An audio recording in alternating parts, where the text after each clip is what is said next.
Welcome to the SFL Game Day recap show or wrap-up show. I got to learn the title of my own show, Mike. Alongside Mike St. Green, I'm Cameron Irvine.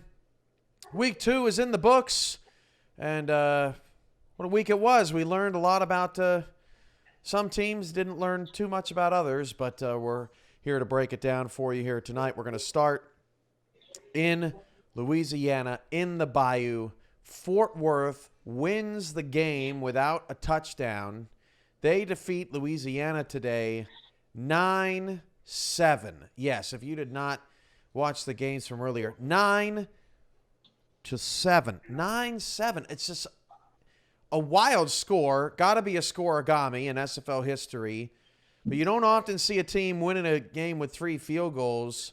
And on top of that, Louisiana, who was in the semifinals last season, is now 0-2. Your first thoughts, Mike?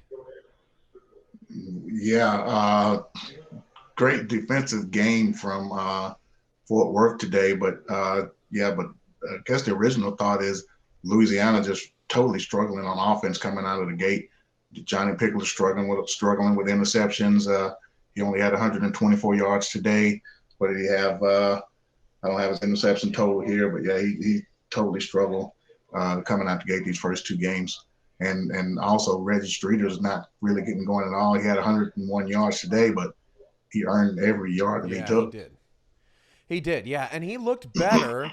But I don't even know if this is all really on Johnny Pickler, to be honest with you. This is Louisiana's passing offense.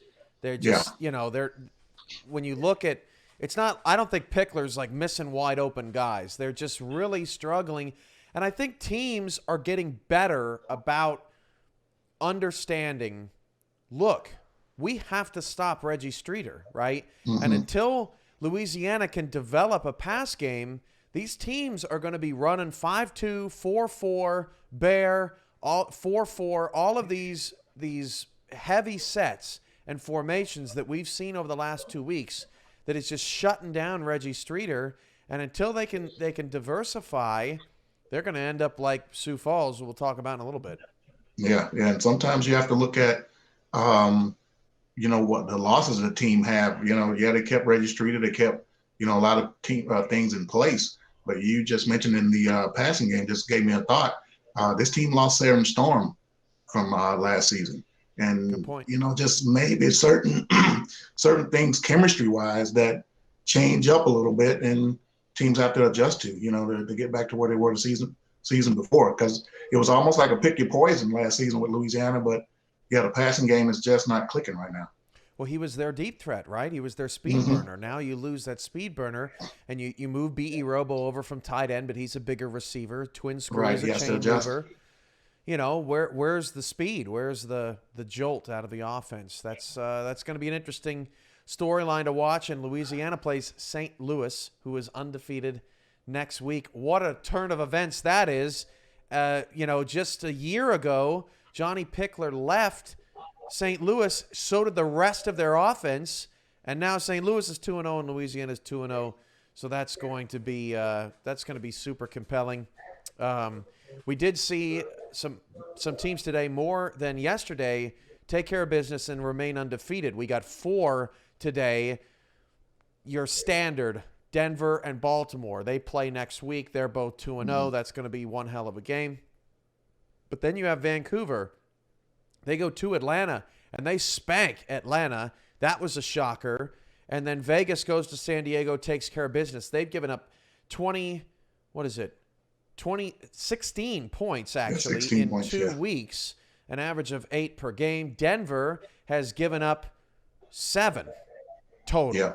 So that's 3.5 per game. I mean, it's not often you see 2 SFL teams averaging giving up just 1 score a ball game.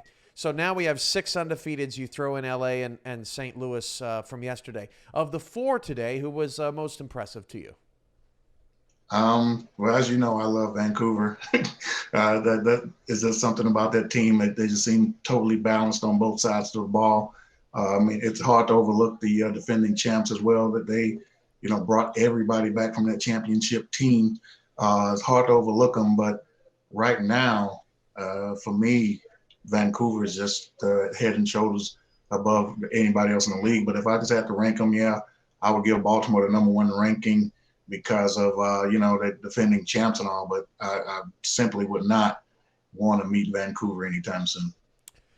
Yeah, I have to agree with you. I mean, Baltimore and Denver today played opponents that are not quite ready to play Baltimore and Denver this season. For whatever reason, I mean, Sioux Falls continues to be the mystery. They lost 30-3 in a rematch of a game that they lost by 8 just 2 months ago. I mean, it's stunning.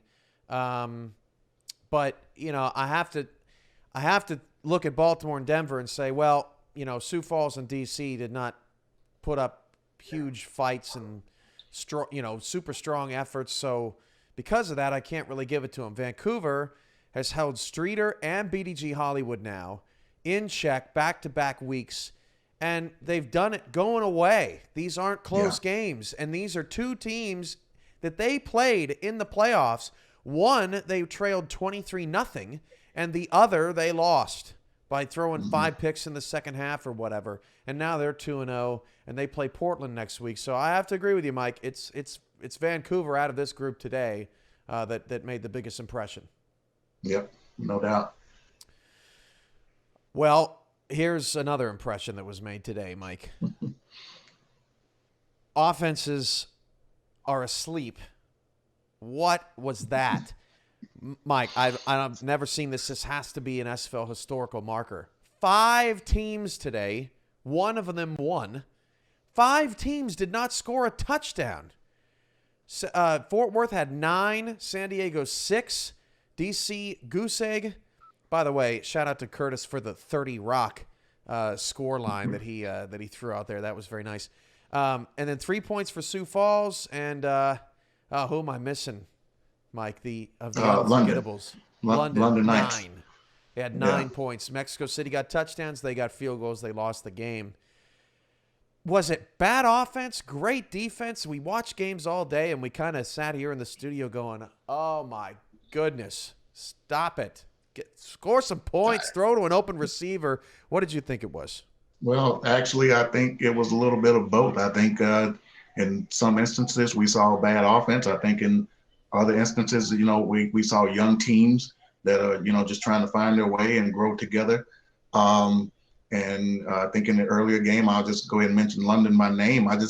That was their, strategy going in.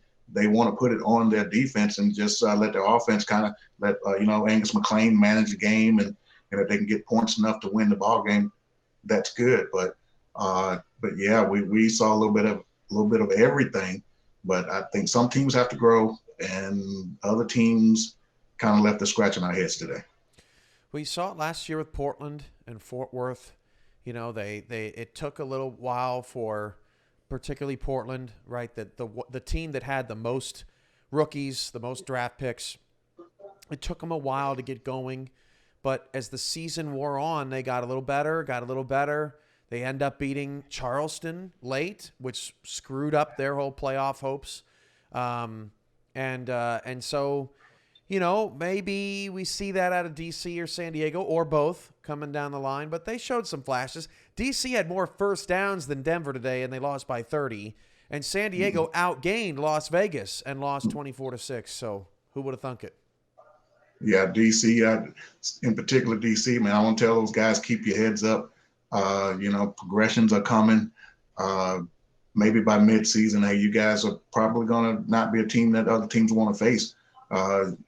You seem to be in the right places to make plays. It's just that you're young. You just need to grow. And DC is going to be a tough team down the stretch. All right, Mike. Game balls, Sunday, week 2, January 31st, the last day of January. Here comes February. What you got? Yeah, first game ball has to go to a defensive player, and it's going to Kyler Murray from Vancouver. Had a couple of big interceptions, including 90-plus yard pick 6. That's my first game ball. I'm going to give my second game ball to Raska Santagria, another defender. DC down 7-0. They were driving the ball. They were in Denver territory. A receiver just makes a bonehead play. But Santagria has to have a head on a swivel, Drop turns into interception, turns into pick 6. He later gets another interception, and then on special teams, he also downed a ball inside the 5. And when Denver's moving the football, field position matters. And Santagria made a great play on special teams too. And so I gotta give him a game ball for that as well. Yeah, I definitely agree with that. Roscoe had a big game, helped Denver to that shutout. All right, Mike, your second game ball. Oh, second game ball is I'm going to go with an offensive player as anemic as offense was today. I've been impressed by this rookie the first couple of weeks and impressed with him again tonight. I'm going to go with Colin Pierce from Las Vegas, 316 yards, 2 touchdowns, big victory again from Vegas 2-0. I'm going to stay in that game, and I'm going to give my game ball to punter Alex Domion. I think I'm saying his name right. Alex Domion. You got to see this play, right? We're showing this play now. The punt goes over the punter's head. He tries to get it away. It gets deflected by a defender. He picks it up. And look at him go. Look at him run. He's going all the way. He gets all the way out there for a first down. And the ref calls a block in the back. And you look at the replay. And 26, I think that was, let's see, that was, who was that? Or was it